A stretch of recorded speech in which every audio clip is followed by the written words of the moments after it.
ሰላም ተማሪዎች በያላችሁበት ሰላማችሁ ይብዛ። 11ኛ ክፍል ባዮሎጂ መምህራችሁ ናፖሊዮን ተስፋዬ ነኝ ከሉሲ ብሪጅ አካዳሚ። ይኸው ምነው ዲስከስ እያደረግን የምንገኘው ቻፕተር 2 አኒማልስ የሚለውን አዲሱን ቶፒካችን የጀመርንበት አዲሱን የዩኒት 2 አኒማልስን ዲስከስ እያደረግን እንገኛለን። ከዚህ በፊት የነበረው ሴሽናችን ላይ ኢንትሮዳክተሪ ፓርት ነበር አይደል የነበረው።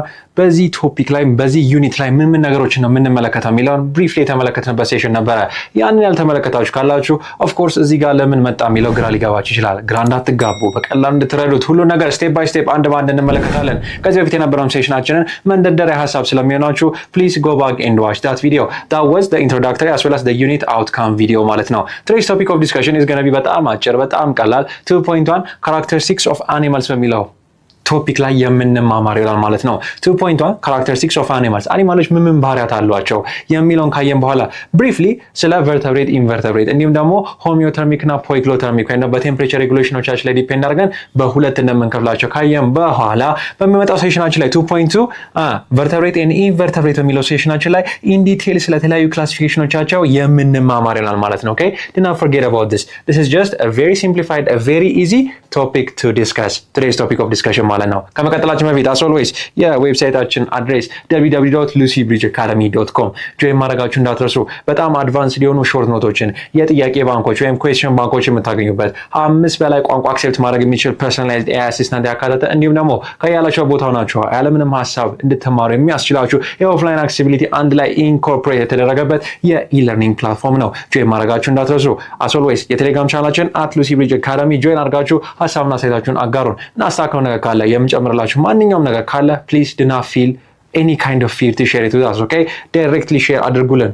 ማንኛውም ኮሜንት ማለት ነው ያልሰሙ አሰሙ ጆይን እንዲያደርጉ አድርጓቸው። የዩቲዩብ ቻናላችን ደግሞ ሰብስክራይብ ኮፒ ማድረጋችሁ እንዲሁም any comment ካላችሁ ኮሜንት ሴክሽን ላይ እንድታስቀምጡልን የእኛን ስራ እጅጉን አፍቶ ስለሚረዳ ማለት ነው። as always subscribe. Okay, do not forget this ማለት ነው። Today's topic of discussion is characteristics of animals ማለት ነው።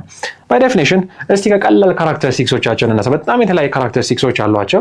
as always of course it's just like any other organism ማለት ነው።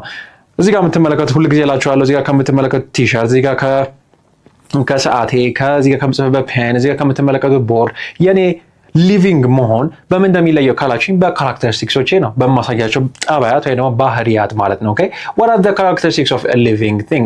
Today's topic of discussion ከዛ living thing መካከል what are the characteristics of animals ማለት ነው። that is the topic of discussion of today.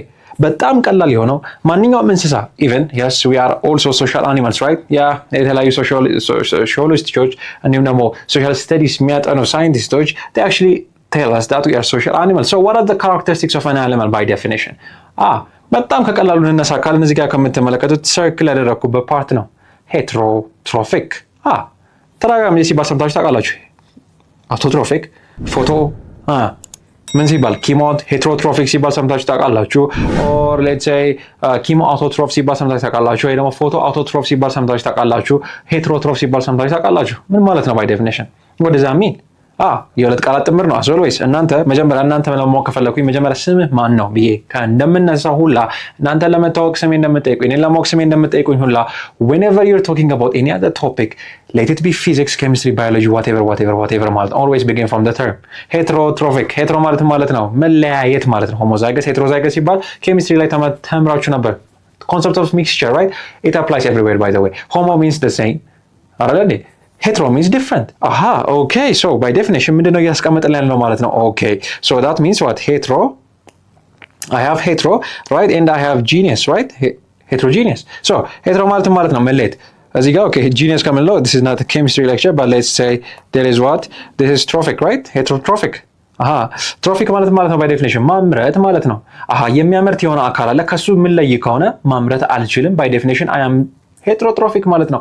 by definition የራሳቸውን ምግብ በራሳቸው ማምረት የማይችሉ ከሆነ we call them heterotrophs ማለት ነው። የራሳቸውን በራሳቸው ማምረት የሚችሉ ምን ተብለው ይታወቃሉ? አውቶትሮፍ ሰልፍ በራስ ማምረት አውቶትሮፍ ማለት ነው። ዲፔንዲንግ አፖን የተለያዩ ሜካኒዝሞች there is ኪሞ አውቶትሮፍ የተለያዩ ኬሚካል ሰብስታንሶችን ተጠቅመው የራሳቸውን ምግብ ያመርታሉ። ለምሳሌ አልጌዎች usually in the sea level ወይ ደግሞ ውሃ ውስጥ የሚገኙ የተለያዩ እንስሳቶች አልጌዎች usually they use the process of chemo autotrophs, but there are ፎቶአውቶትሮፍ ደግሞ በጣም የምናውቃቸው ፕላንቶች ነው አይደለ? እኛ የምናመነጨውን ካርቦን ዳይኦክሳይድ ይጠቀሙና they're going to convert it into what through the process of photosynthesis right? በጣም ተደጋጋሚ ጊዜ አውርተን ነበር እኮ ስለዚህ right? ኤነርጂ ፕላስ ኦክሲጅን የሚሰጥበት ካርቦን ዳይኦክሳይድን ከምን ጋር ካርቦን ዳይኦክሳይድን ከውሃ ጋር ያጸጋብሩና in the presence of what እዚህ ጋር ምን አለ sunlight right?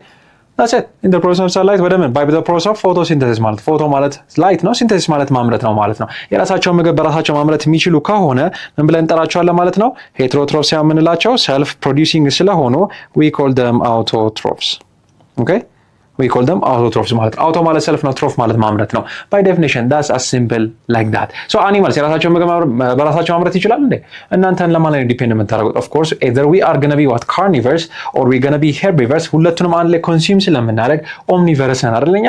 የራሳችን ምግብ አይደለም የምናመርተው ሌላ ያመረተውን ነገር ነው የምንጠቀመው እንጂ so by definition we are heterotrophs ማለት ነው of course we are multicellular እና eukaryotic ነን ተደጋጋሚ ጊዜ አውርተን ነበረ depending upon what the presence or absence of a true nucleus ትክክለኛ true የሆነ ኒውክሊየስ አለ ወይ የለም በሚለው ላይ ዲፔንድ አድርገን we classify animals into two prokaryote አይደለም we classify cells into two prokaryote ወይ ደግሞ eukaryote ብለን ማለት ነው eu ማለት true ማለት ነው karyote ማለት ኒውክሊየስ ነው true nucleus ያላቸው ኦኬ ስሙን ብቻ ምን ማድረግ ነው ስሙን ብቻ አንደርስታንድ ማድረግ ብቻ okay? To understand biology or any other subject, all you have to do is just understand the term. EU ማለት what? It's not European Union አይደለም, okay? This is what? True ማለት ነው. Okay? True ማለት ነው. Karyos ማለት is nucleus, okay? Karyos ማለት ደግሞ by definition it means what? Nucleus. That's what it means. በጣም ቀላል እኮ ነው. True nucleus ያላቸው of course animals do contain a true nucleus ምንድነው ያላቸው animals by definition ሴሎል የላቸው አላቸው of course they do not have ሴሎል ያላቸው እና ማናቸው either bacteria which are made up of peptidoglycan ወይ ደግሞ fungus which is actually made up of chitin ማለት ነው animals are multicellular eukaryotic እና heterotrophs ናቸው ማለት ነው ከዛ መቀጠል just like any other human being እስቲ human being የሚያደርጋቸውን characteristics ስታስቡ then you can easily understand what የአኒማሎችን characteristics ማለት ነው ለምሳሌ እኔ ከዛሬ 15 20 ዓመት በፊት ምን ነበርኩኝ በጣም ህፃን ልጅ ነበርኩ right then I just grow up right የማደግ right literally ከምን ወደ ምን በጣም ከትንሽነት ወደ ትልቅነት የማደግን process we call that what ከታች ነበርን ከዛ eventually we grow just like this you are little here ከዛ ታርጋላችሁ ያለ ይሄዳል ማለት ነው we call that the process of what grows ማለት ነው that's one of the characteristics of animals ይወለዳሉ right that's how it is they just get born then eventually they become cubs or little animals then eventually into a full grown adult ማለት ነው okay grows is one of them movement በጣም ቲፒካል ከሆነ one of the most peculiar features peculiar ከሚያደርጋቸው ነገር animals actually move right they have to move ካላደረጉማ እንዴት ያድናሉ ታዲያ they cannot communicate for example if it is about human beings የግዴታኛ ምን ማድረግ አይጠበቅብንም መንቀሳቀስ አይጠበቅብንም አይደል አሁን ላይ በተለይ ደግሞ at this time to get food of course I can call somebody up and bring it to my home directly right I don't have to move around እዛ ባለበት ፊድ መደረግ ይችላል I can sustain my life of course it depends upon your definition of life ማለት I'm living የሚለው define በምታደርጉበት ወይ define ቢደረግም ሊሚት ቢደረግም ግን ካለበት ቦታ ሆኜ ምን ማድረግ ይችላል I can feed myself animals cannot do that who are they gonna call አሁን እውነት ለመናገር የተለያዩ ቪዲዮዎች የተሰሩ ነው animals talking walking using AI it's not what it means okay maybe in the future they might be able to do so but as far as we know movement is one of the most peculiar okay asterisks መስጠት ምክንያቱም ምን ስለሚያደርግ they depend upon it their food actually comes from movement they have to go and get the food they have to migrate to certain position they have to go አይደል they have to hunt ምን ማድረግ አለባቸው ግዴታ ስለሆነ ማለት ነው so asterisk which one of the following is the most important feature of animals or characteristics of animals ቢባል then I would literally argue that's movement it's not respiration yes of course respiration እነዚህ የሚጠቅማሉ ግን of course they depend upon it ማለት ነው respiration alone is not going to be food oxygen alone is not going to be food excretion alone is not going to be food they need food they need energy they need calorie እዚህ ጋር ቆሜ እናንተ ለማናገር እናንተ ነው ቁጭ ብላችሁ ለመስማት basically the first important thing is I gotta have energy I gotta burn calories አይደል through the process of what respiration ማለት ነው ኦክሲጅን ወስዳለሁ ከምግብ ጋር አቃጥለዋለሁ then eventually I'm going to produce አይደል energy right ይሄን ነገር በጣም ተደጋጋሚ ዛውርተን ነበረ በጣም ተደጋጋሚ ጊዜ ማለት ነው ከዚህ በፊት የነበሩ ሴሽኖቻችን ላይ አብረን ስንመለከት of course in the presence of oxygen right then there is going to be food right food ከዛ ሁለቱን አንድ ላይ አረግና ምንድነው ማረጋው I'm just going to turn it into energy አይደል energy plus what then eventually through the process of what energy plus what carbon dioxide plus what plus water right የዚህን የትምህርት ክፍል ሙሉ ቪዲዮ ማግኘት ከፈለጋችሁ በሞባይል አፕሊኬሽናችን አሊያም ዌብሳይታችንን ጆይን በማድረግ ማግኘት ትችላላችሁ መልካም የትምህርት ጊዜ